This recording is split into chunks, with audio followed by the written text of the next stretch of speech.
Senhor presidente, senhores senadores, venho à tribuna nesta segunda-feira, senhor presidente, para expressar a minha profunda indignação diante de declarações do ministro Gilberto Carvalho, publicadas no jornal Estado de São Paulo, na sua edição de domingo. O ministro Gilberto Carvalho, numa curta declaração a respeito do veto aposto pela Presidente da República ao projeto de lei que punha fim à cobrança hoje abusiva de um adicional de 10% sobre a multa devida pelos empregadores, no caso de dispensa imotivada, multa essa aplicada sobre o FGTS, o saldo do FGTS, o senhor Gilberto Carvalho declara algo que, no meu entender, é um insulto ao Congresso Nacional, ou pelo menos à grande maioria dos membros do Congresso Nacional. Eu li estarrecido essa declaração que provavelmente atinge o senhor também, senhor presidente. Provavelmente atinge também o senador Álvaro Dias, como atinge a todos os senadores que participaram da votação dessa matéria do Senado. Pois o Senado, por unanimidade, pelo voto favorável de 62 senadores, contra nenhum voto, contra nenhuma abstenção, todos os senadores que participaram da votação dessa matéria votaram para pôr fim à multa de 10% do FGTS. Todos. E o que diz o senhor Gilberto Carvalho? Ele diz que aqueles senadores que votaram pelo fim da multa do 10% sobre o FGTS o fizeram para atender aos seus financiadores de campanha. Eu não sei se Vossa Excelência teve ocasião de ler. Eu li e fiquei estarrecido com a grosseria, com a capacidade de insultar, talvez mesmo até sem ter consciência de que está insultando. Porque, afinal de contas, essa história de financiamento de campanha no governo atual, hoje ocupa páginas da imprensa, num episódio nebuloso que precisa ser esclarecido, revelado por uma entrevista de um lobista à revista Época, que afirma ter sido concluído um negócio da Petrobras na Argentina, a venda de uma refinaria a um amigo dos Kirchner na Argentina, mediante uma contribuição de 8 milhões de reais para a campanha do PT, quando a presidente Dilma era candidata. Então, talvez esta afirmação de que se vota assim ou assado, se faz isso ou aquilo para atender aos interesses de financiadores de campanha, não seja aos olhos do ministro Gilberto Carvalho um insulto. Aos meus olhos é. Aos meus olhos é. O senhor Gilberto Carvalho insultou igualmente 315 deputados federais que votaram pelo fim desta multa na Câmara dos Deputados. 315 deputados federais votaram pelo fim dessa multa para atender aos seus financiadores de campanha? Será que o senhor Gilberto Carvalho não desistirá de medir os outros pela sua própria régua? Será que ele não entende que esta multa do FGTS, esse adicional sobre a multa do FGTS, aos olhos da imensa maioria daqueles que acompanham as finanças públicas, daqueles que têm um mínimo de conhecimento sobre os fatos que geraram a lei que instituiu essa multa,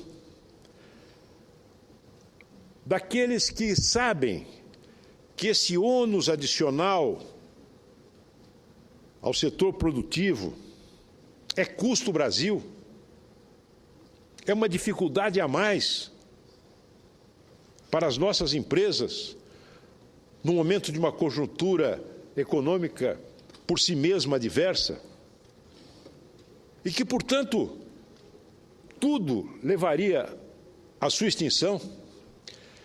Lembro àqueles que nos ouvem que esse adicional foi instituído no momento em que, por uma decisão do Supremo Tribunal Federal, abriu-se um rombo no patrimônio do FGTS. Uma daquelas ações do Supremo Tribunal Federal julgando a constitucionalidade de leis que implementaram os sucessivos planos econômicos que tentaram debelar a inflação, todos eles sem sucesso até o advento do Plano Real. Foi criada essa contribuição com finalidade específica de cobrir este rombo financeiro, mediante uma negociação conduzida pelo então ministro do Trabalho, hoje o senador Francisco Dornelles, com o setor empresarial, com os sindicatos, com o Congresso Nacional, com a condição de que, tão logo este déficit fosse sanado, a contribuição seria extinta. E foi isso que aconteceu. Não há mais rombo, não há mais este buraco. Logo, não há mais a necessidade de uma contribuição criada para tapar o rombo, para fechar o buraco. Hoje é puramente custo Brasil, hoje é puramente carga tributária, num país onde os brasileiros carregam um imenso peso de um aparelho de Estado que consome 35% das riquezas produzidas no nosso país. Ouço a parte do ilustre senador Álvaro Dias. Senador Aloysio, Vossa Excelência diz bem, querem continuar recebendo uma conta que já receberam e praticando o desvio de finalidade. Isso basta.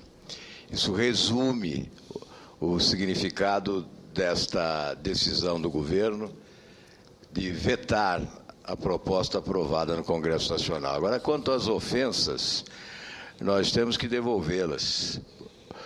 O governo acaba, segundo o jornal Folha de São Paulo, de liberar um lote recorde de emendas parlamentares na tentativa de preservar os seus vetos.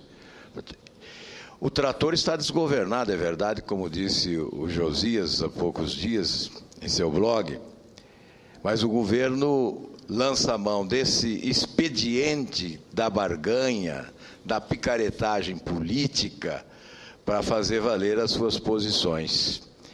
E quando agride, usa desse subterfúgio de ameaçar parlamentares com acusações dessa natureza, o faz exatamente por temer que o trator desgovernado possa desatender as pretensões do governo. O que nós não queremos que ocorra é que o presidente do Senado retire este veto da pauta de deliberação para amanhã. Fala-se que nós não deliberaremos amanhã sobre esse veto do FGTS, dos 10% do FGTS. Seria lamentável.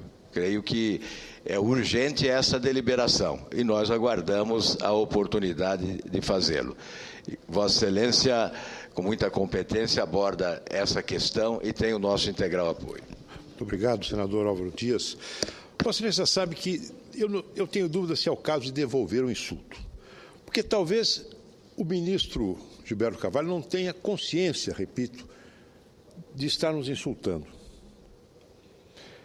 Afinal de contas, repito, o tema de retribuições mediante ações de governo a financiadores de campanha deve ser um tema bastante familiar ao ministro Gilberto Carvalho.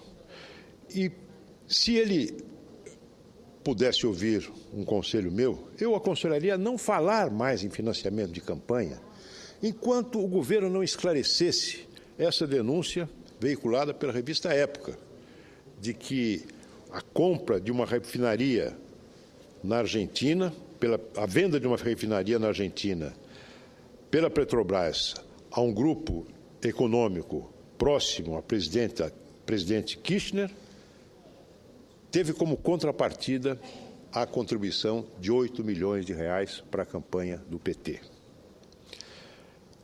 Agora, além do insulto, ou da leviandade, prefiro dizer leviandade, àqueles que votaram segundo a sua consciência, há também, aí sim, um insulto à inteligência dos brasileiros.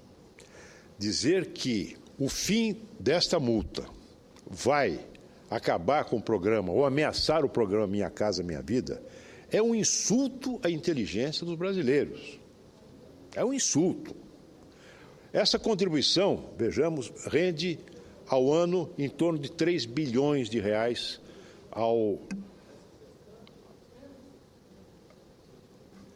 destina, melhor dizendo, 3 milhões de reais ao programa Minha Casa Minha Vida. É o que o FGTS recolhe e destina ao programa Minha Casa Minha Vida.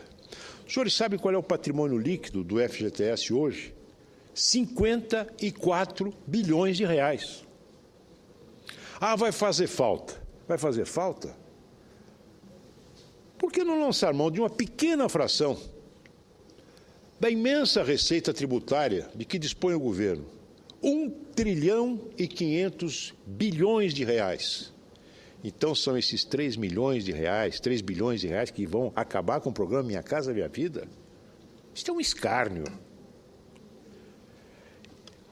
A Caixa Econômica cobra do FGTS um spread, uma espécie de comissão para gerenciar esse programa Minha Casa Minha Vida. Sabem, Vossas Excelências, quanto custa para o FGTS, quanto o FGTS tem de pagar à Caixa para valer-se dos seus serviços para financiar o Minha Casa Minha Vida? Mais ou menos o mesmo montante dessa multa. Esse spread da Caixa, a Caixa cobra, a título de spread, cobrou em 2012 3 bilhões e 700 milhões, contra o mesmo número, um número razoavelmente semelhante, que recebe a título, que o FGTS recebe a título da multa, do adicional de multa. Então, aquilo que sai do FGTS e que é pago à Caixa Econômica para operar o programa Minha Casa Minha Vida é mais ou menos equivalente àquilo que o FGTS recebe da multa, que nós queremos extinguir. Ora, bastava reduzir esse spread da Caixa e nós já teríamos aí pelo menos metade desse dinheiro absorvido. Agora, falar que um governo fazer economia deste montante, dizendo que a sua falta põe em risco a existência do programa, é também um insulto se nós levarmos em conta o enorme desperdício de dinheiro público levado a efeito por esse governo, por incompetência, por pura e simplesmente incompetência, ou por uma opção, a opção pelos mais ricos. Opção pelos mais ricos.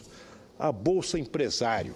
Fala-se em Bolsa Pescador, fala-se em Bolsa Família e diferentes bolsas que o governo cria para transferência direta de renda. Ora, há uma forma de transferência de recursos do Tesouro, recurso de Tesouro é recurso do contribuinte, para alguns empresários, selecionados a dedo entre os amigos do governo, via uma operação Tesouro BNDES, recurso que significa, recurso que advém de um subsídio, de um empréstimo a custo privilegiado. O governo abre mão, no ano passado, o governo despendeu 24 bilhões de reais. 24 bilhões de reais, senhor presidente. O governo também decidiu, com barulho de fanfarras e grande estardalhaço publicitário, reduzir a conta de energia elétrica. Medida que só merece aplauso.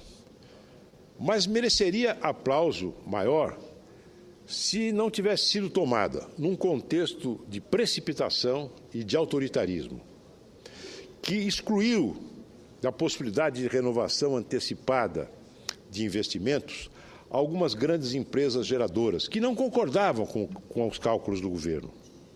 Com isso, o programa ficou caro, muito mais caro do que o governo previa. E o governo decidiu reduzir a tarifa de energia exatamente no momento em que os reservatórios estando no nível baixo, foi preciso acionar a energia térmica, que é muito mais cara que a energia hidrelétrica. O programa já custou, por causa dessa falta de planejamento e do autoritarismo com que foi implementado, 17 bilhões de reais. E esse governo vem falar em economia. Veja, eu ainda há poucos dias ocupei a tribuna para apontar mais um dos absurdos cometidos pelo governo por falta de planejamento, por imprevidência e por incompetência. 28 usinas eólicas foram construídas. Estão prontas para funcionar, prontas para gerar energia. Só que elas não podem gerar energia porque o governo se esqueceu de casar o calendário da construção das usinas com o calendário da construção das linhas de transmissão. E com isso, essas 28 usinas eólicas estão prontas, mas não podem gerar 1 megawatt de energia, 1 quilowatt de energia, por falta de linha de transmissão. Mas elas estão sendo pagas. Claro, porque o empresário construiu e ele quer receber o seu pagamento. Isso está sendo pago pelo consumidor brasileiro, pelo consumidor de energia. Só em 2012 foram 750 milhões de reais. Por isso tudo e tantas coisas mais, o senhor Gilberto Carvalho não pode dar lições ao Congresso Nacional de escolha de prioridades no gasto público. Não pode. Ou pelo desperdício de recursos, ou então pelo direcionamento de recursos públicos para um pequeno número de privilegiados que recebem a chamada Bolsa Empresário sem nenhuma prestação de contas, sem que se saiba nem de longe qual foi o benefício social auferido desses financiamentos. O que se sabe é que um Friboi, por exemplo, se tornou um campeão mundial. Agora, para o consumidor brasileiro, o que isso melhorou? O que melhorou para o consumidor brasileiro, por exemplo, a constituição de um verdadeiro monopólio, um frigorífico numa condição de monopolista em relação ao mercado de carne? Isso nunca foi esclarecido, mas é sentido. Então, senhor ministro, prepare-se, porque o Congresso Nacional não vai se dobrar à sua intimidação. Nós haveremos de reafirmar, na votação do veto, a mesma posição que o Congresso teve, Senado e Câmara, quando votaram pelo fim do adicional da multa do FGTS. Uma excrescência, algo que hoje é apenas custo, um custo que torna a produção brasileira ainda menos competitiva do que ela já é, em razão de tantos outros variáveis de uma política econômica absolutamente desastrosa. Então, senhor ministro Gilberto Carvalho, nós não lhe devolveremos o insulto. Nós responderemos com o nosso voto na sessão do Congresso Nacional de amanhã.